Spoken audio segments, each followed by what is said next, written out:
রাজধানীর এভারকেয়ার হাসপাতালে চিকিৎসাধীন সাবেক প্রধানমন্ত্রী ও বিএনপির চেয়ারপারসন বেগম খালেদা জিয়াকে লন্ডনে নিতে মঙ্গলবার জর্জিয়া থেকে ঢাকায় আসছে না এয়ার অ্যাম্বুলেন্স। আপাতত স্লট বাতিল চেয়ে আবেদন করেছে German aviation company FAI aviation group. এদিকে বেগম খালেদা জিয়ার শারীরিক অবস্থা বিবেচনায় বিদেশ নেয়ার বিষয়ে এখনও কোনো সিদ্ধান্ত দেয়নি মেডিকেল বোর্ড। ৮০ বছর বয়সী বেগম খালেদা জিয়া দীর্ঘদিন ধরে বিভিন্ন জটিল রোগে ভুগছেন। গত ২৩ নভেম্বর স্বাস্থ্য পরীক্ষার জন্য হাসপাতালে নেওয়া হলে ফুসফুসের সংক্রমণ ধরা পড়ে। এরপর থেকেই হাসপাতালে রয়েছেন তিনি। এদিকে রবিবার রাতে খালেদা জিয়ার সিটি স্ক্যান সম্পন্ন হয়েছে। এতে তার রিপোর্ট স্বাভাবিক বলে জানিয়েছে মেডিকেল বোর্ড। তবে শারীরিক অবস্থা কিছুটা উন্নতি হলেও সেটা এখনও বিমান ভ্রমণের জন্য উপযুক্ত নয়।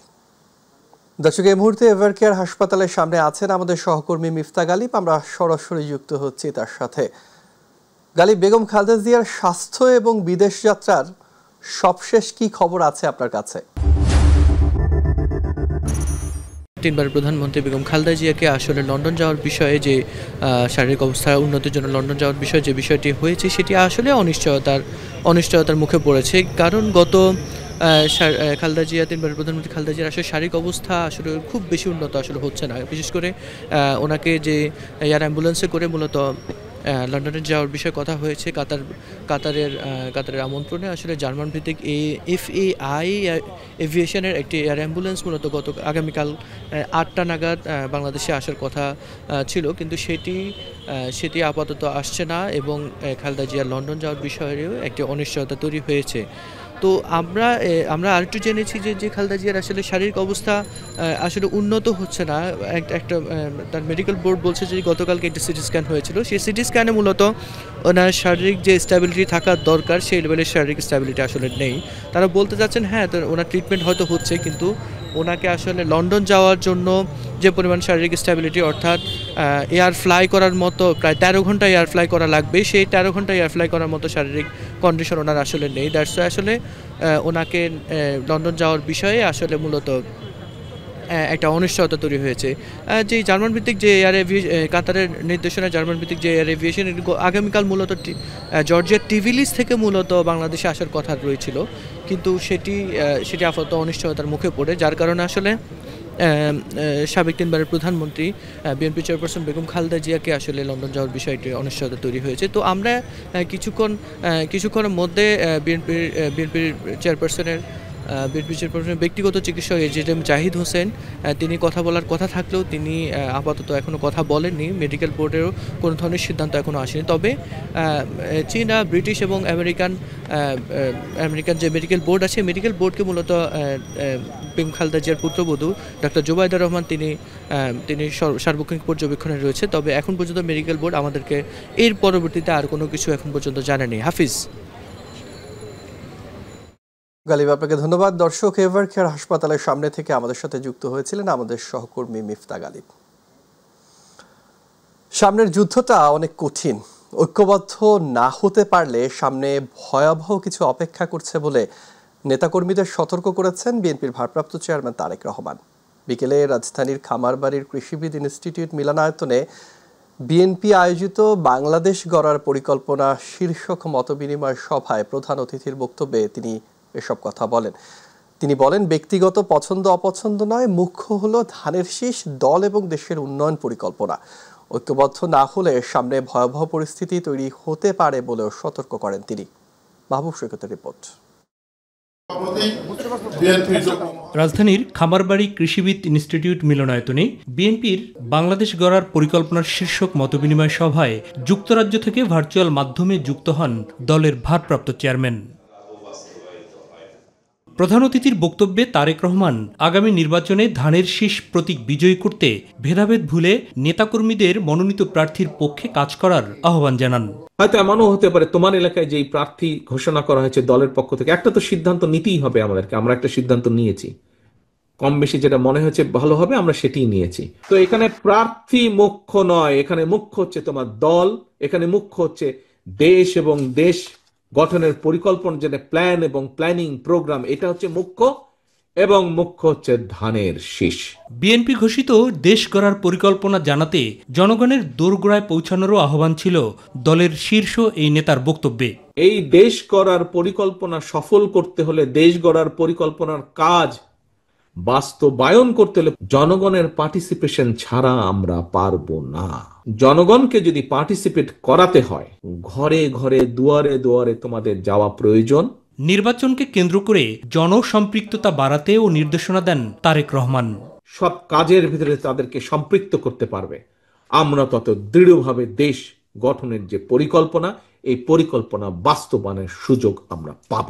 দিনব্যাপী এই কর্মসূচিতে বিএনপির বিভিন্ন পর্যায়ের নেতারা বক্তব্য রাখেন। মাহবুব সৈকত, মাইটিভি, ঢাকা।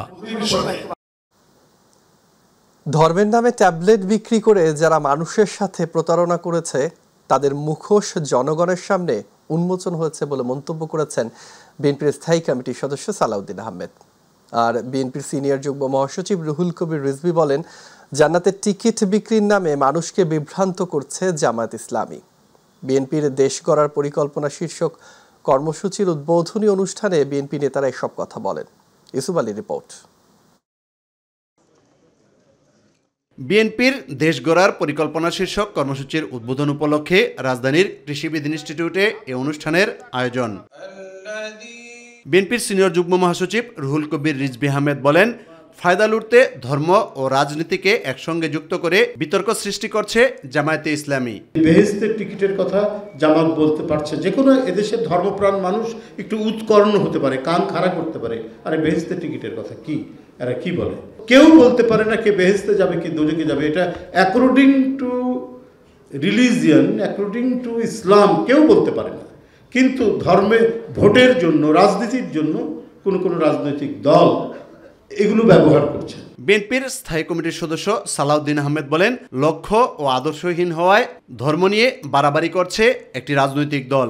মানে যেই দলের কোনো নীতি আদর্শ নেই, কোনো পরিকল্পনা নাই, শুধুমাত্র ধর্মের নামে একটা ট্যাবলেট বিক্রি করে জনগণের সাথে প্রতারণা করার পরিকল্পনা করছে, তাদেরকে জনগণ ইতিমধ্যে চিনেছে, তাদের মুখোশ উন্মোচিত হয়েছে।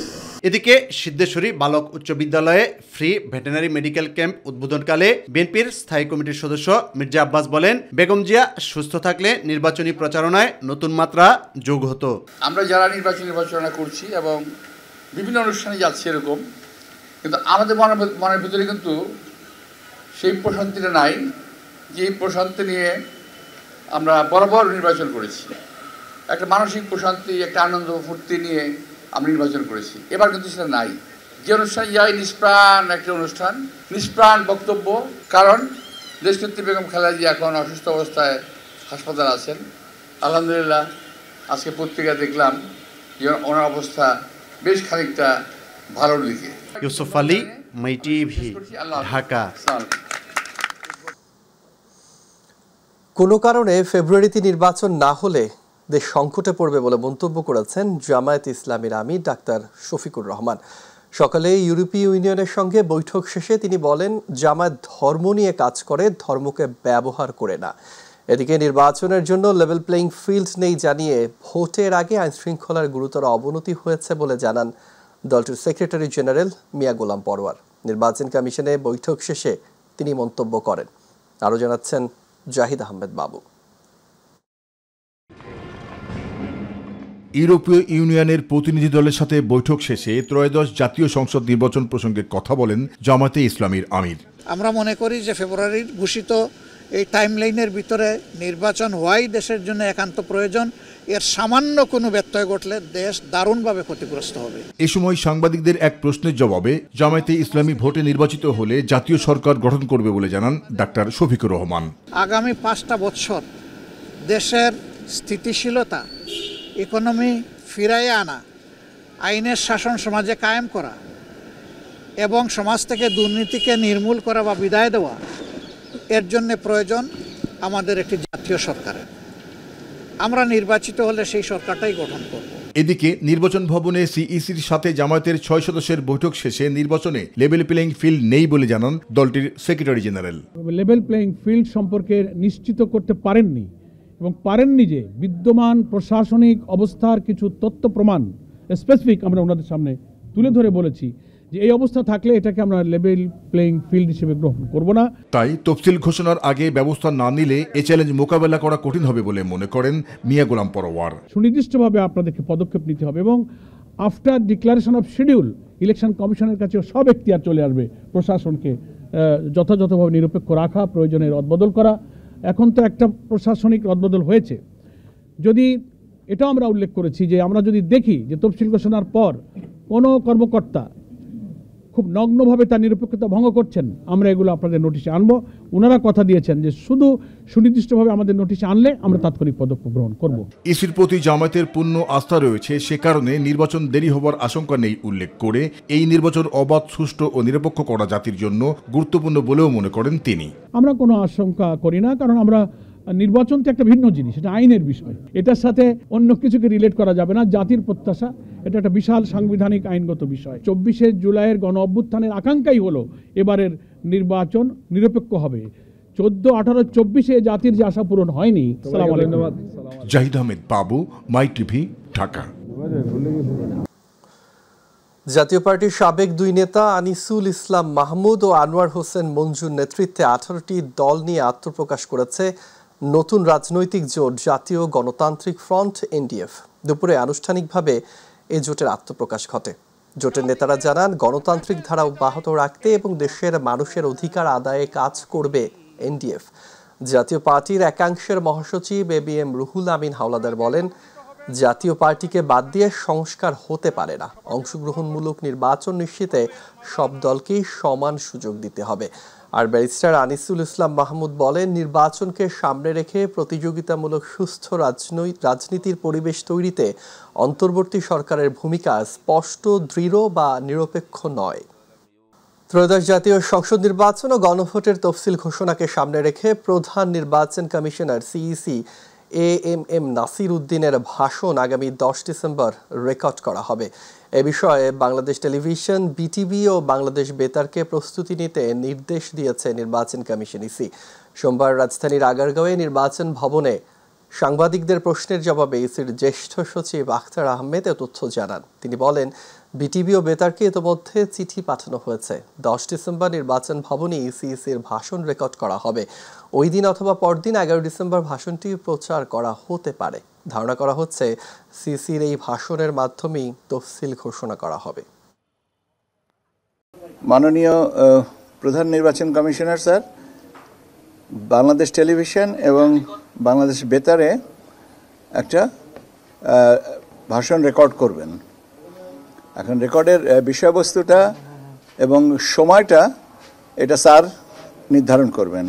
নির্বাচনের তফসিল ঘোষণার পর যারা দেশের অভ্যন্তরে পোস্টাল ব্যালটে ভোট দেওয়ার সুযোগ পাবেন তারা তফসিল ঘোষণার থেকে 15 দিনের ভিতরে তফসিল ঘোষণা নিবন্ধন করবেন যেন তারা তাদের নির্ধারিত ঠিকানায় আপনার পোস্টাল ব্যালটটা পেতে পারেন।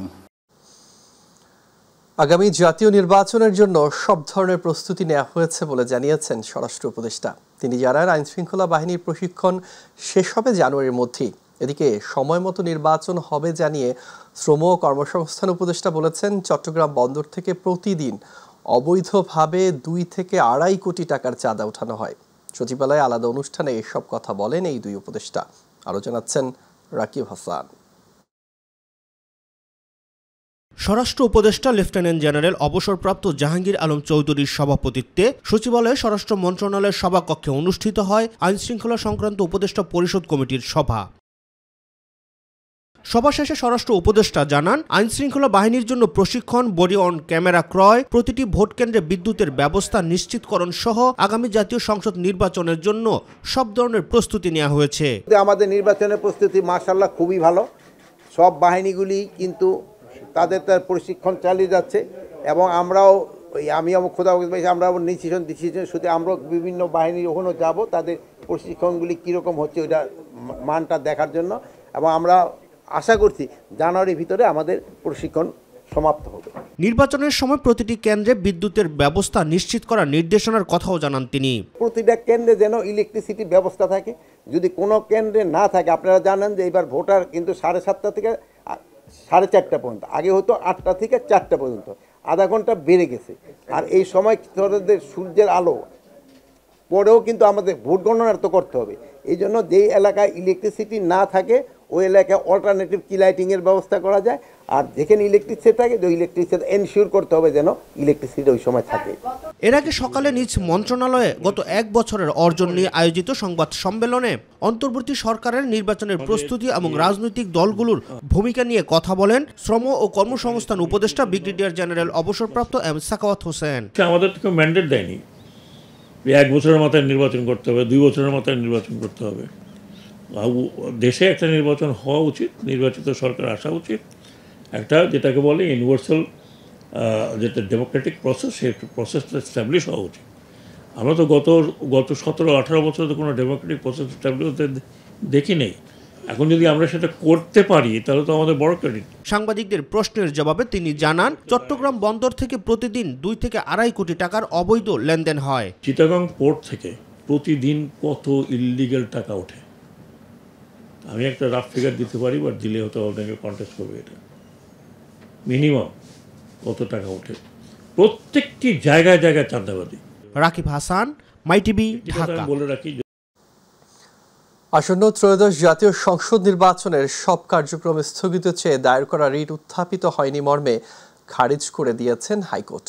আদালতের রিটকারী আইনজীবীকে উদ্দেশ্য করে বলেছেন, দেশের সব মানুষ এখন নির্বাচনমুখী, নির্বাচন স্থগিত চেয়ে রিট দায়ের করার এখন উপযোগী সময় নয়। এ ধরনের রিট এই সময় গ্রহণযোগ্য নয়। সোমবার বিচারপতি শিকদার মাহমুদুর রাজি ও বিচারপতি রিয়াজউদ্দিনের হাইকোর্ট বেঞ্চে মন্তব্য করেন।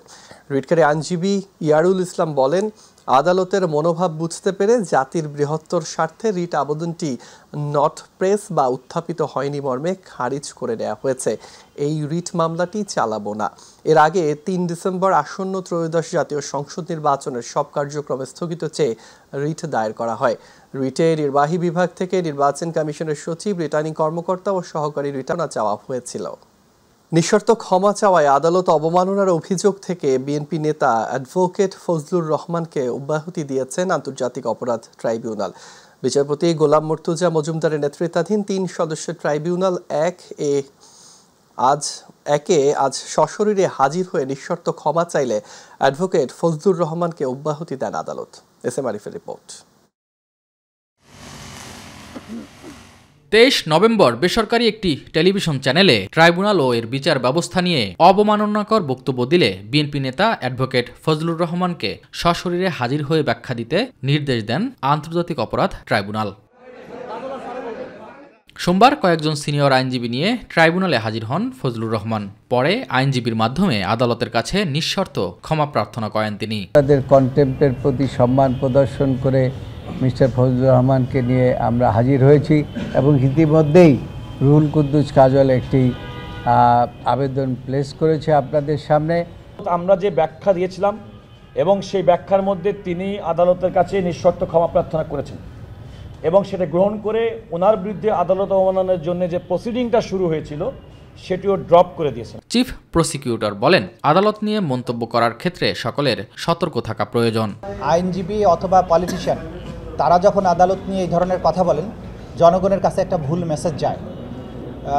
2 কারণেই তাদের রেসপন্সিবল হওয়া উচিত। একটা হচ্ছে তারা আইনজীবী, দ্বিতীয় কারণ হচ্ছে তারা পলিটিশিয়ান। সুতরাং ভবিষ্যতে আদালতের ব্যাপারে বা এই ট্রাইব্যুনালের ব্যাপারে কোনো কমেন্ট করার জন্য ব্যাপারে যে কেউ যেন সাবধান থাকেন এবং যে কেউ যাতে এই ধরনের কথাবার্তা না বলেন, এটা সবার জন্য একটা বার্তা।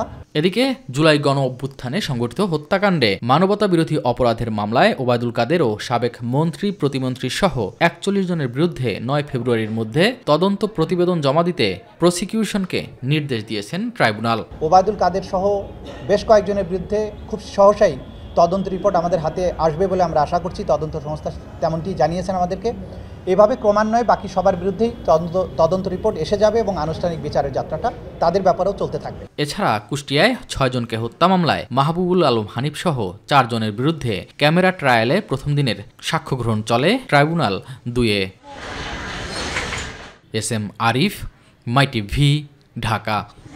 ঢাকা এলিভেটেড এক্সপ্রেসওয়ে প্রকল্পে ক্ষমতার অপব্যবহার ও বিভিন্ন অনিয়মের অভিযোগে আওয়ামী লীগের সাধারণ সম্পাদক ও সাবেক সড়ক পরিবহন ও সেতুমন্ত্রী ওবায়দুল কাদের সহ সাবেক 13 সচিবের বিরুদ্ধে মামলা করছে দুদক। রাজধানীর সেগুনবাগিচা প্রধান কার্যালয়ে এক ব্রিফিংয়ে এ তথ্য জানান সংস্থাটির মহাপরিচালক আক্তার হোসেন।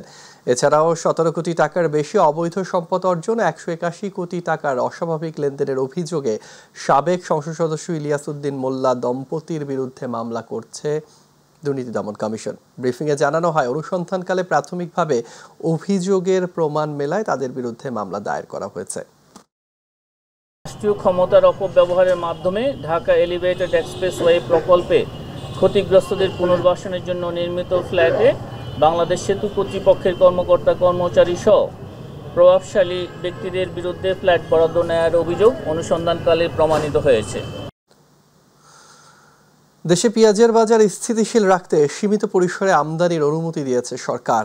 এমন খবরে দেশে সবচেয়ে বড় পাইকারি বাজার চট্টগ্রামের খাতুনগঞ্জে পেঁয়াজের দাম একদিনেই কেজি প্রতি 25 থেকে 30 টাকা কমে গেছে। পাইকারিতে যে পেঁয়াজ 110 থেকে 125 টাকা বিক্রি হচ্ছিল তা নেমে এসেছে 70 থেকে 90 টাকায়। ব্যবসায়ীরা জানান, নতুন মৌসুমের মুড়ি কাটা পেঁয়াজের সরবরাহ বাড়ছে, দাম আরও কমতে পারে। তবে এই দরপতনে বেশি দামে পেঁয়াজ কিনে আনা ব্যাপারীরা লোকসানে পড়ছেন।